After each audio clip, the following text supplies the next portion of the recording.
Hello there, Flameborn. Welcome back to another video in Enshrouded, and today I just wanted to take a little look around my Shire project going on over here on the middle of the map. First of all, let me show you the location. So I'm right here.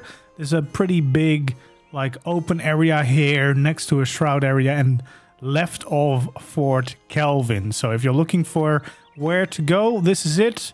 It's pretty much just straight up from where you start out. So it's quite central. It's between two of these spires, so it's quite a nice area to live in. But I know a lot of people have been asking for these like open plains, these rolling hills that are around here to build in, because it's a pretty good spot whether you're building this Shire or not.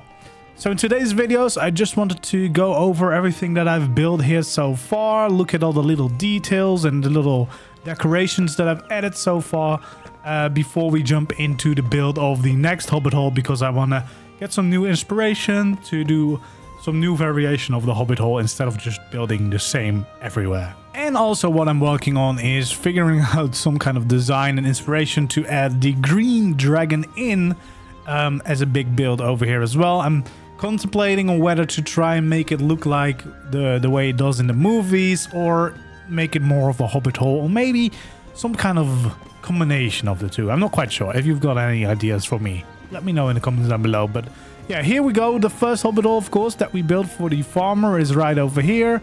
I've added some details to the windows, and of course we added a bunch of flowers and crops around just to bring a lot of life to this little place, and as well as these two trees that have definitely grown very, very tall. And I've started also on a little like market square or village square right here, which will be the center of town, which will be where we connect the green dragon to, and probably another house or build over there as well. And then we got the Hobbit hole that I made for the carpenter in the back, but I've also done a lot more decorating. So of course we got this little front garden where we have some of these seed beds so that I can craft a bunch of plants, and well, we've got a pretty big extensive garden going on here with all sorts of plants. And we actually just added the campfire because I've been playing through more of Enshrouded as well, the story, the quests. Decided not to stream all of that. Unless you really want to see that, let me know, then I'll just stream whenever I play through more of the game. We got a little kitchen area here. I added some extra details, some extra lights with these fireflies. I really like the life it adds to the build, and I feel like it works very well for hobbits. It feels like hobbits would have this. So we got some books in here as well, and for the rest it's still the same old design here. We got the living room. I don't think I've changed much except added some extra details here with the fireflies again, with the books.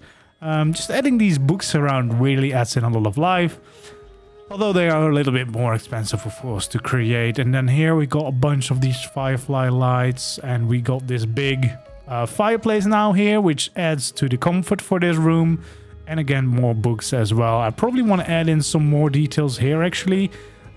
Just need to make better furniture and more variations of the furniture before I can, you know, fill it all in. But it's definitely coming along and turning into a nice, cozy Hobbit hole, which is really all that you want. And then over here, of course, we got the other Hobbit hole, but along the way, we got some more. We got this cornfield, which I really like.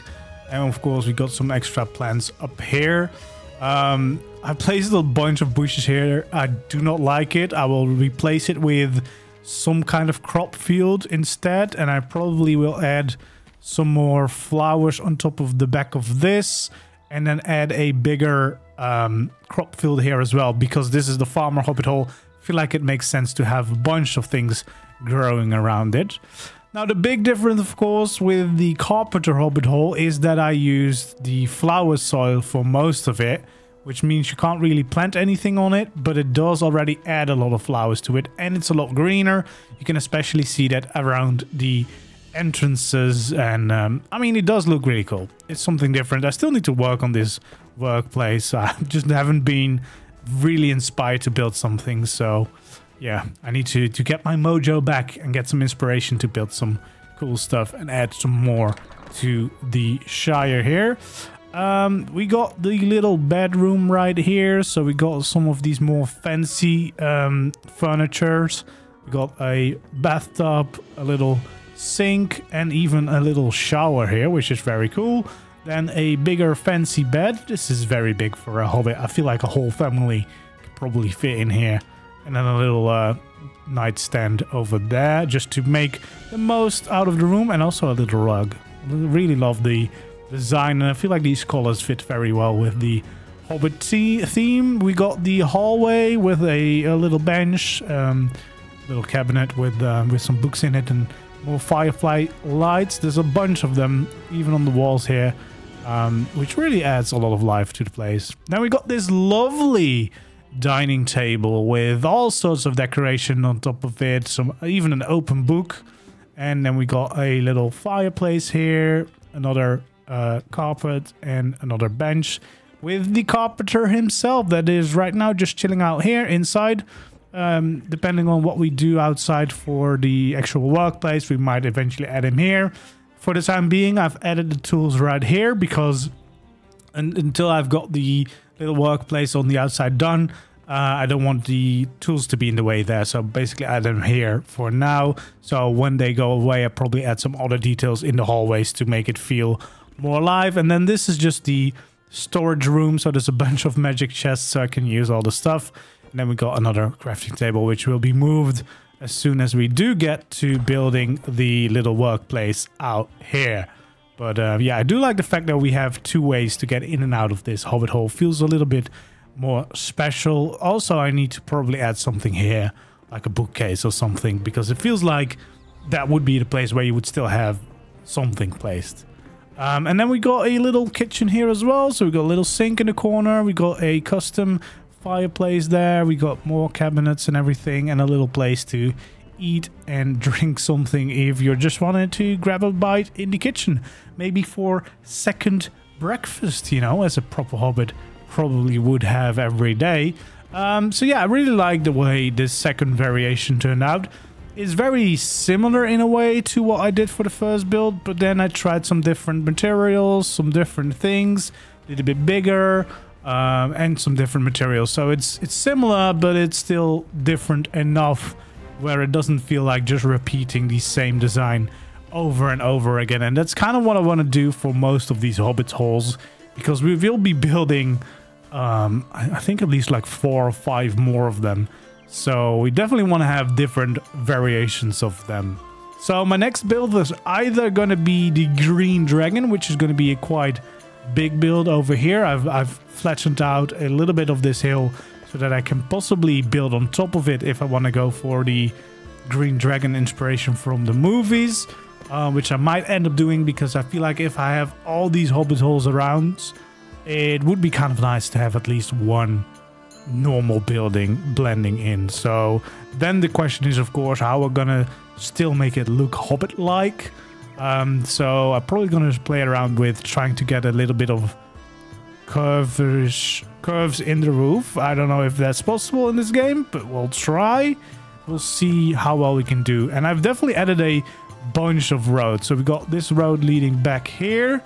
We got the road, of course, leading through there. And then we got the road now also leading around here to the other side, where well, we're going to add in a field. We're going to also add in another hobbit hole right here in the forest. I think up to about here is probably where I can build, maybe a little bit further. So I want to have the hunter hobbit hole right here on the edge of this forest. I feel like that makes sense, you know, hunter being on the outskirts of town. Then another thing that I want to try and add is actually a little river.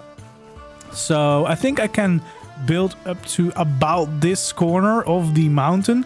So I want to start a river here that will flow down to about here and then just kind of meander through the landscape. I will have to do a little bit of landscaping to do that, and then preferably actually make it meander even through here, like at the back of the green dragon, and then make a little bit of a lake on the edge of our property. I know there's no actual water in this game, but you have I think it's the luminous growth, which you can use as a landscaping item as well.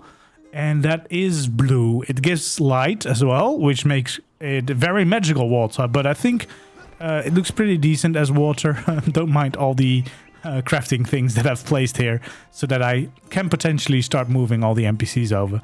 But yeah, I think there is a way to make it look nice. And that way we could have some bridges crossing the water and stuff. I feel like it would just add a lot of life to this place. So it will take a lot of landscaping, which is fine. I can easily do that in between when I don't really feel like building and want to do some more easy work. The hardest thing would be figuring out, I guess, the heights, because obviously the water can go up and then go back down. So I would need to make that the lowest place, which probably means making this a little bit higher down here, which is fine, and then having it go up to the mountain so that it looks like it's like a waterfall coming down, having a little river here, and then ending in a lake. I think that would be very nice. I mean, ideally it would go through the entire Shire, but that's too difficult, so I think it makes the most sense to add it somewhere around there and then ending in the lake on the other side. I think that would be really cool. It would be very different. It would add something special to the build that, yeah, I can't wait to start working on. I just wanted to show you some of my ideas, some of my planning in what this project is going to be like. So we're going to have the green dragon here. We're going to have the hunter back there in the forest. We're probably going to have the alchemist somewhere close to where the lake is going to be. And then the blacksmith is probably going to be around the river here. So this rock probably is going to be part of the blacksmith, possibly. Then I should have all the NPCs, right? 1, 2, 3, 4, 5. Yeah, that is all the NPCs. And then the big hill over here is going to be back end. It's going to be my own home, which is probably going to be the last build that I do. And then we might add a couple of small hobbit holes just to fill in the Shire and have some extra hills going around. But I think that's a pretty good plan.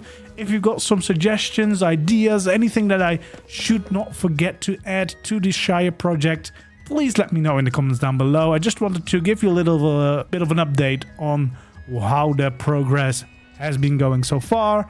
And then the next video probably will be another build video about one of the next builds coming up. Hopefully the green dragon. That would be quite nice to have a little bit of a different build. But we'll see. Anyway, thank you so much for joining me, and hopefully I'll see you in the next one. Goodbye.